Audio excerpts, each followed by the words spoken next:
Under root 2x² plus 7x plus 5 under root 2। कौन से विधि का उपयोग करना है? गुणन। ठीक है, पहले और तीसरे पद का गुणा करेंगे तो अंडर रूट 2 और अंडर रूट 2 का गुणा करेंगे तो क्या आएगा? 2। 2 का गुणा 5 से करेंगे तो क्या आ जाएगा? 10। यानी क्या है गुणनफल पहले और तीसरे पद का? Plus 10x²। मध्य वाला पद है 7x। इसके दो टुकड़े करने हैं। टुकड़े इस प्रकार करेंगे कि जोड़ने पर क्या आ जाए? 7x और उसका गुणनफल कितना आ जाए? Plus 10x²। तो क्या होगा? 2x और 5x। तो यहां से देखिए अंडर रूट 2x² और 7x की जगह क्या लिखेंगे? 5x प्लस 2x या 2x plus 5x। 5 under root 2 बराबर 0। अब देखिए यहां से इनमें कॉमन लेंगे और इस दोनों में भी क्या लेंगे? कॉमन। देखिए यहां से इन दोनों में कॉमन क्या आ जाएगा? x का भाग जब x² में देंगे तो रहेगा x और साथ में क्या रहेगा? अंडर रूट 2 प्लस x से x कट गया, क्या रहा? 5 प्लस इस दोनों में कॉमन क्या आएगा? देखिए यहां पर क्या लिखा हुआ है? 2। क्या लिखा हुआ है? 2 के बराबर क्या होता है? अंडर रूट 2 गुणा अंडर रूट 2। तो यहाँ भी अंडर रूट 2 है और यहाँ भी अंडर रूट 2 है, तो कॉमन क्या आ जाएगा? Under root 2। अंडर रूट 2 यहाँ से कॉमन लेंगे तो 2 के अंदर अंडर रूट 2 का भाग कितनी बार जाएगा? अंडर रूट 2 से अंडर रूट 2 कट जाएंगे और कितनी बार जाएगा? अंडर रूट 2 बार। अंडर रूट 2 का x से गुणा करेंगे क्या आएगा? Under root 2x plus under root 2 से अंडर रूट 2 कट जाएगा, क्या रह जाएगा? 5 बराबर में क्या है? 0। अब देखिए यहां से ये भी दोनों कॉमन आ जाएंगे। क्या? Under root 2x plus 5 common आ जाएगा तो अंडर रूट 2x प्लस 5 ये कॉमन आ गया क्योंकि ये दोनों पद समान थे। अब देखिए यहां से under root 2x plus 5 common लिया तो पीछे क्या बचा? x। तो यहाँ x आ जाएगा plus under root 2x plus 5 से under root 2x plus 5 cut गया तो पीछे क्या बचा? अंडर रूट 2 बराबर में क्या है? 0। अब देखिए यहां से एक बार इसके बराबर 0 लेंगे और फिर इसके बराबर 0 लेंगे तो अंडर रूट 2x प्लस 5 बराबर 0 या x प्लस अंडर रूट 2 बराबर 0। तो यहां से देखिए यहां से अंडर रूट 2x जो है 5 को पक्षांतर करेंगे तो माइनस के हो जाएंगे और जो गुणा में वो किस में चला जाएगा? तो -5 बटा अंडर रूट 2। यहां पर क्या होगा? तो यहां से देखिए x बराबर अंडर रूट 2 का पक्षांतर हो जाएगा। अंडर रूट 2 का क्या हो जाएगा? पक्षांतर। प्लस के तो किसके हो जाएंगे? माइनस के हो जाएंगे। किसके हो जाएंगे? माइनस के। एक ये आपका मूल आ गया और दूसरा मूल आ गया। समझ में आया? क्या समझ में आया? फिर क्या 7x के टुकड़े करने थे 2x और 5x के रूप में। क्यों? क्योंकि पहले और तीसरे का गुणनफल है वो क्या आ रहा था? 10x²। ठीक है बेटा, और बोलो। और बताइए कौन सी प्रश्नमाला चल रही थी? 4.3 पूर्ण वर्ग परफेक्ट स्क्वायर मेथड पढ़ रहे थे ना? परफेक्ट स्क्वायर मेथड कितने लोगों को समझ में आ गया? किसी की कोई दिक्कत हो तो बताइए। एक और एग्जांपल लेके मैं हल करवा देता हूँ, एक क्वेश्चन और करवा देता हूँ। परफेक्ट स्क्वायर मेथड समझ में आया? ये करवाऊं? कौन सा करवाऊं बोलो, एक आध और करवा लेता हूँ। तीसरा देखिए कौन सा मेथड यूज करना है? पूर्ण वर्ग विधि। पूर्ण वर्ग विधि। पूर्ण वर्ग विधि। देखिए यहां से क्वेश्चन है 4x² plus 4 under root 3x plus 3 is equal to 0। देखिए आसान सा है। यहां पर सबसे पहले हम क्या करेंगे? देखिए स्टेप ध्यान में रखना है, सिर्फ स्टेप ही है। सबसे पहले अचर पद को क्या कर लेते हैं? पक्षांतर। तो 4x² plus 4 under root 3x बराबर माइनस के क्या हो जाएंगे? 3। क्या किया? अचर पद को पक्षांतर किया। देखिए बाह्य पक्ष में गुणनफल विधि क्या होती है? बाह्य पक्ष में हमें स्क्वायर के रूप में कन्वर्ट करना है, बदलना है। बाह्य पक्ष से वो एक स्क्वायर की सर्वसमीका बननी चाहिए। वो दो प्रकार की स्क्वायर की सर्वसमीका होती है। एक तो होता है a प्लस b का होल स्क्वायर और एक होता है a माइनस b का होल स्क्वायर। यानी कि हमें बाह्य पक्ष में इन दोनों में से कोई सर्वसमीका के रूप में चेंज करना है। a प्लस b का होल स्क्वायर है या a माइनस b का होल स्क्वायर है। तो ये कब आती है? जब इसका दायां पक्ष क्या हो? a² plus 2ab plus b²। a² minus 2ab plus b square. अब देखिए इसमें पहले और तीसरे पद का स्क्वायर होना चाहिए। वैसे यहाँ तो आप देखोगे तो स्क्वायर ही है किसका, 2 का 4। लेकिन हम क्या करते हैं ऐसे क्वेश्चनों में, ज्यादातर क्वेश्चनों में ये चीजें मिलती नहीं कि पहले वाला पद है वो किसी का स्क्वायर हो, इसलिए यहाँ पर जो चर पद है x उसका जो स्क्वायर है उसको अकेला करने के लिए x स्क्वायर के गुणा का पूरे समीकरण में क्या देते हैं, भाग। आपको पता है कि समीकरण में जो भी संक्रिया अपनाएंगे वो पूरे समीकरण में अपनाते हैं। यदि 2 का गुणा करेंगे तो पूरे समीकरण के साथ दोनों पक्षों में, 2 का भाग देंगे तो भी वही, 4 का भाग देंगे, यानी किसी का भी भाग दे गुणा करे पूरे समीकरण में वो क्रिया होती है। तो 4 का यहाँ क्या देना है, x स्क्वायर के गुणा का भाग। क्या होता है पहला स्टेप होता है कि हम अचर पद को क्या कर लेते हैं, पहले ही पक्षांतर कर लेते हैं। ठीक है, क्वेश्चन आसान हो जाता है। फिर x स्क्वायर का गुणा यदि कोई है तो उसका क्या देते हैं, भाग। तो 4x स्क्वायर में 4 है गुणा x स्क्वायर का, इसलिए 4 का भाग पूरे समीकरण में देंगे। समझ में आ रहा है? ये दे दिया, सभी पदों में दे दिया। क्या लिखेंगे, यहां से कारण बताना होगा कि x स्क्वायर के गुणा का भाग देने, x स्क्वायर के गुणा का भाग देने पर, x स्क्वायर के गुणा का क्या देने पर, भाग देने पर। ठीक है, अब देखिए यहां से 4 से 4 क्या हो जाएगा, कैंसिल आउट हो जाएगा, कट जाएगा, क्या रहेगा, x स्क्वायर। 4 से 4 यहां भी कैंसिल आउट हो जाएगा, कट जाएगा, क्या रह जाएगा, √3x बराबर -3/4। अब तीसरा जो स्टेप है, पहला स्टेप क्या था, अचर पद को पक्षांतर किया। सेकंड स्टेप में क्या किया, x स्क्वायर के गुणा का पूरे समीकरण में भाग दिया। और जो थर्ड स्टेप है आपका, तीसरा स्टेप है, उनमें x का जो गुणा है कि नहीं, गुणा का करो आधा, क्या करो, आधा करके उसका करो स्क्वायर, क्या करो, और फिर उस स्क्वायर को दोनों पक्षों में जोड़ दो। मतलब x के गुणा क्या क्या करो, आधा, आधा करके उसका क्या करो, स्क्वायर, और स्क्वायर को दोनों पक्षों में जोड़ दो। तो देखिए अंडर रूट किसी भी संख्या का जो आधा करना है तो हम भाग किसका देते हैं, 2 का। तो √3 का भी आधा क्या हो जाएगा, √3/2। आई बात समझ में, क्योंकि x का गुणा कौन है, √3। अब देखिए यहां से x square plus √3x plus, अब देखिए दोनों पक्षों में जोड़ना किसको है, जो आपने x के गुणा यानी कि √3 का आधा किया उसके वर्ग को जोड़ना है। तो √3 का जो आधा है वो तो हो गया √3/2 और इसका स्क्वायर हो जाएगा ये, इसको दोनों पक्षों में जोड़ना है। यानी दोनों पक्षों में किसको जोड़ना है, √3/2 के स्क्वायर को -3/4। अब देखिए बाएं पक्ष में किया वही दाएं पक्ष में करेंगे। मैंने कहा कि समीकरण के दोनों पक्षों को तुल्य बनाए रखने के लिए, समान बनाए रखने के लिए जो भी संक्रिया अपनाते हैं वो दोनों पक्षों में अपनाते हैं। इसलिए यहाँ √3/2 का स्क्वायर जोड़ा तो इधर भी क्या जोड़ेंगे, √3/2 के स्क्वायर को जोड़ेंगे। ठीक है, समझ में आ रही है ना बात।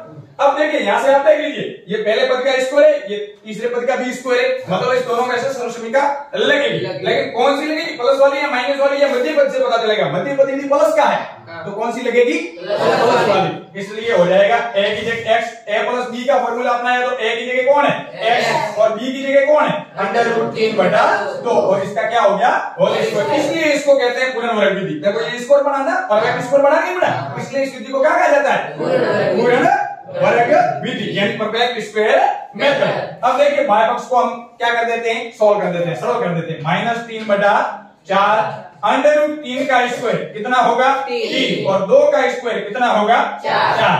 जब तक दायां पक्ष हल नहीं होता है तब तक बाएं पक्ष में किसी भी प्रकार का परिवर्तन नहीं करते हैं, ऐसा ही लेके चलते हैं। देखिए √3/2 का स्क्वायर, यहां से जो एलसीएम है आपका लसम वो कितना आ जाएगा, 4। 4 से 4 कट जाएगा, क्या बच जाएगा, -3 प्लस 4 से 4 कट जाएगा, प्लस के क्या बच जाएंगे, 3। अब देखिए यहां से बाएं पक्ष क्या है, बाएं पक्ष है आपका x प्लस √3/2 का स्क्वायर, 2 का स्क्वायर। समझ में आया। अब देखिए x के यहाँ पर जो √3/2 का स्क्वायर जोड़ा है ना, ये भी आपको बताना है, रीजन लिखना है यहाँ पर। इसी तरीके से जिस प्रकार लिखा है ना x स्क्वायर के गुणा का भाग देने पर, यहाँ लिखेंगे चौकी का चिन्ह लगाकर, सिंस फॉर का चिन्ह लगाकर क्या लिखेंगे कि x के गुणा का आधा करके उसके स्क्वायर को यानी कि वर्ग को दोनों पक्षों में जोड़ने पर।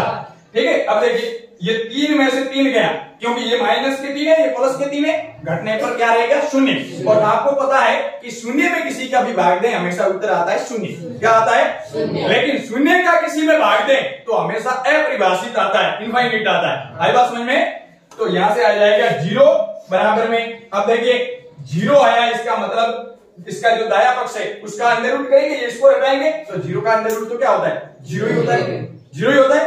तो देखिए यहाँ से हो जाएगा x प्लस अंडर रूट 3/2 बराबर जीरो। ये स्क्वायर हटाया, अंडर रूट किया, लेकिन शून्य का अंडर रूट तो क्या होता है, शून्य ही होता है। अब यहाँ से आप एक बात देखिए, x बराबर क्या आ जाएगा, प्लस अंडर रूट 3/2 को पक्षांतर करेंगे तो माइनस क्या हो जाएंगे, माइनस अंडर रूट 3/2। अब देखिए आप सोच रहे होंगे कि यहाँ तो ना प्लस है ना माइनस है। जब भी आपका दाया पक्ष हल करने पर जीरो आए तो समझ रहे हैं ना, दोनों ही मूल समान है, दोनों ही मूल। अब ये x बराबर माइनस अंडर रूट 3/2 है तो दूसरा भी मूल क्या होगा, माइनस, तथा x बराबर माइनस अंडर रूट 3/2। दोनों ही मूल है वो क्या होंगे, समान होंगे। क्या होंगे, समान। आई बात समझ में। इसका मतलब विविध का विवेचक d, क्या पढ़ा था आपने, विवेचक d पढ़ा था, वो कितना होगा, जीरो। क्या होता है, जीरो। जो डिस्क्रिमिनेंट होता है ना d, वो क्या होता है, जीरो। तभी इस प्रकार का उत्तर मिलता है हमें। आई बात समझ में। यदि आप पहले से इस प्रश्न के d ज्ञात करोगे तो क्या आ जाएगा, जीरो। क्या होता है d इज इक्वल टू होता है d स्क्वायर माइनस 4x। ठीक है, हम इसका जो स्टैंडर्ड फॉर्म होती है, इसका व्यापक रूप होता है ax square plus bx plus c बराबर जीरो। इससे तुलना करेंगे तो हमारे पास में a b और c के क्या आ जाएंगे, मान। यहाँ से a का मान x स्क्वायर का गुणक यानी 4, b का मान x का गुणक यानी 4 अंडर रूट 3, c का मान अचर पद यानी 3 आ जाएगा। और रख के आप देख सकते हो b का मान कितना रखना है, 4 अंडर रूट 3, 4 अंडर रूट 3 का स्क्वायर माइनस 4 इंटू 4, a का मान कितना है 4 और c का मान कितना है 3। 4 का स्क्वायर कितना होगा, 16 और अंडर रूट 3 का स्क्वायर 3 ही होगा। अंडर रूट वाली संख्या का स्क्वायर करते हैं तो केवल अंडर रूट हटता है, तो 4 और 3 से गुणा करेंगे तो कितना आ जाएगा, ये 16, सॉरी 16, 4 का स्क्वायर 16 और 3 से गुणा करेंगे तो क्या आ जाएगा, 48। या 4 और 4 से गुणा करो 16 और 3 से गुणा करो कितना आ जाएगा, 48। 48 में से 48 किया तो d इज इक्वल टू क्या आ गया, जीरो। और d is equal to zero यानी विवेचक यानी क्या आपका विविध कार क्या हो, डिस्क्रिमिनेंट क्या हो, जीरो हो, तो क्या होता है, मूल वास्तविक एवं बराबर होते हैं। और यहाँ भी इसी प्रकार मूल वास्तविक होंगे और बराबर होंगे, तो दोनों ही मूल है वो समान होंगे। कितना लोगों को समझ में आया। नेक्स्ट बताइए, और कोई दिक्कत हो तो मिटा दीजिए इसको। इसके कितने क्वेश्चन हो गए हैं आपके, पहले के हो गए, दूसरा करवाना है। द्विघात समीकरणों में मूल द्विघाती सूत्र का उपयोग करके ज्ञात करना है। क्या करना है, द्विघात समीकरणों के मूल किस सूत्र से करने हैं, द्विघाती सूत्र से। अभी तक हमने दो मेथड पढ़े, कौन कौन से, एक तो गुणनखंड विधि और एक पढ़ी पूर्ण वर्ग विधि। अब जो पढ़ेंगे वो द्विघाती सूत्र पढ़ेंगे, जो किसने दिया था, श्रीधर आचार्य। श्रीधर आचार्य सूत्र भी कहते हैं इसको और द्विघाती सूत्र भी कहते हैं। क्या कहते हैं, द्विघाती सूत्र या फिर श्रीधर आचार्य सूत्र। क्या होता है, x बराबर होता है b minus b plus minus under root b square minus 4ac और पूरे के नीचे क्या होगा 2a। आई बात समझ में। ये आपका क्या है, जो अंडर रूट में है वही आपका d।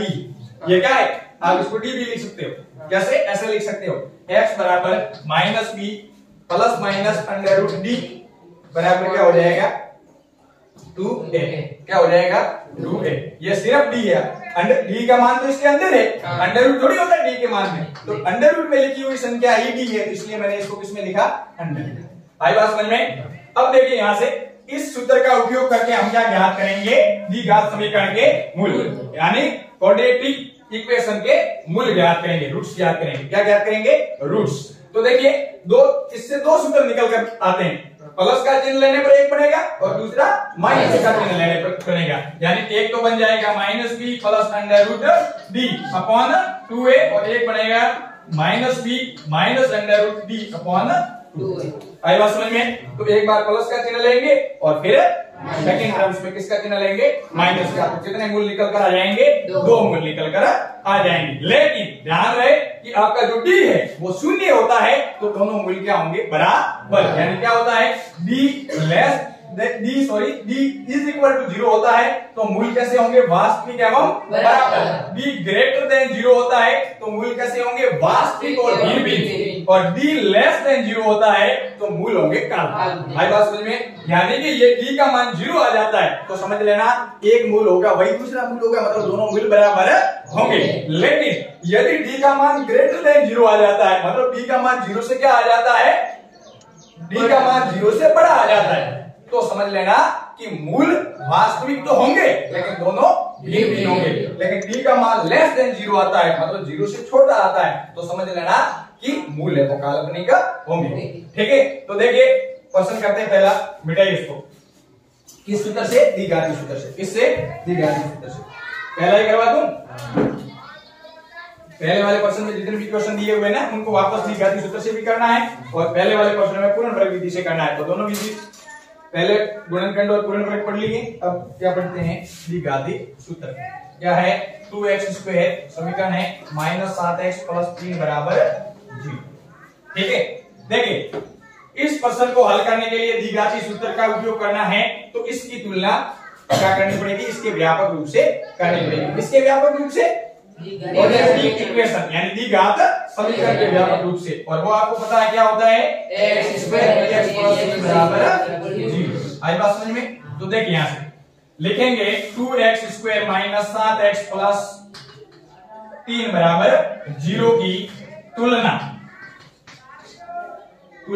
द्विघात समीकरण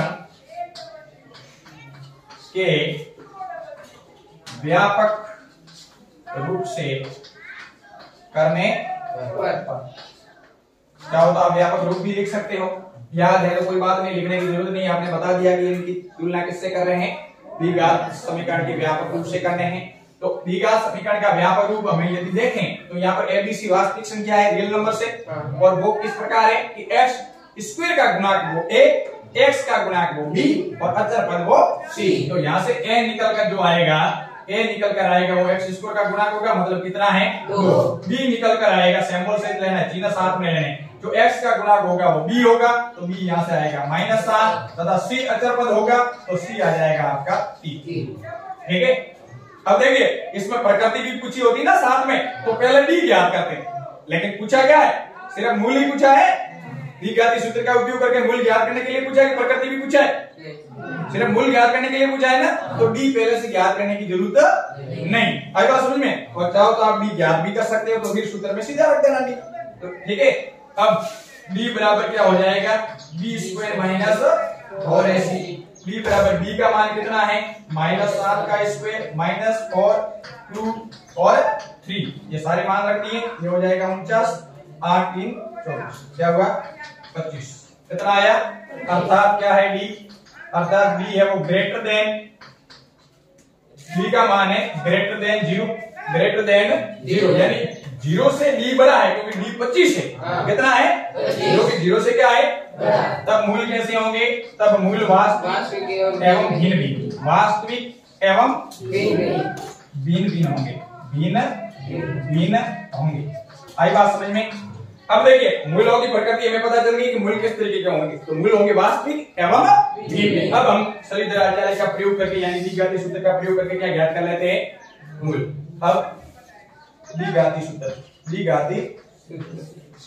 से देखिए पहले x बराबर क्या होगा? -b + -√d/2a। d ज्ञात कर दिया तो √d लिखो, b² - 4ac लिखने की जरूरत नहीं है। आपको पता है d क्या होता है? d होता है b² - 4ac। अब देखिए यहाँ से माइनस b का मान कितना है? b का मान है -7, तो कोष्टक में लिखेंगे कि ये तो पहले से है माइनस, प्लस माइनस √d का मान कितना है? d का मान अभी निकाला आपने, सीधा मान रखो 25/2a। a का मान कितना है? 2। कितना है? 2। ये देखिए माइनस माइनस क्या हो जाएगा? प्लस। अब यह प्लस माइनस √25 है, 25 का √ कितना आएगा? 5। 2 × 2 कितना आ गया? 4। अब एक बार किसका चिन्ह लेंगे? प्लस का। एक बार किसका लेंगे? माइनस। तो लिखेंगे प्लस का चिन्ह लेने पर, प्लस का चिन्ह लेने पर क्या आ जाएगा? x बराबर आ जाएगा 7 और प्लस का चिन्ह 5/4। 7 और 5 कितने हो गए? 12/4, यानी कितना आ गया? पहले x का मान 3। ठीक है, तथा दूसरी बार में क्या लेंगे? माइनस का चिन्ह। किसका चिन्ह लेंगे? माइनस का चिन्ह लेने पर। माइनस का चिन्ह लेने पर, माइनस का चिन्ह लेंगे तो x बराबर क्या आ जाएगा? 7 - 5/4। 7 में से 5 गए तो 2/4, 2 से कट रहे हैं तो 1/2। ये दूसरा मूल है। कितना लोगों को समझ में आया? इस तरीके से आप किसका उपयोग कर सकते हैं, द्विघाती सूत्र का। क्या ज्ञात करने के लिए, क्वाड्रेटिक इक्वेशन के रूट्स ज्ञात करने के लिए, यानी द्विघात समीकरण के क्या ज्ञात करने के लिए, मूल ज्ञात करने के लिए। ठीक है, आगे बोलो, मिटा दीजिए इसको। क्या, अब देखिए निम्न समीकरणों के मूल ज्ञात करने, जबकि दिया हुए समीकरण है जो अभी समीकरणों का स्वरूप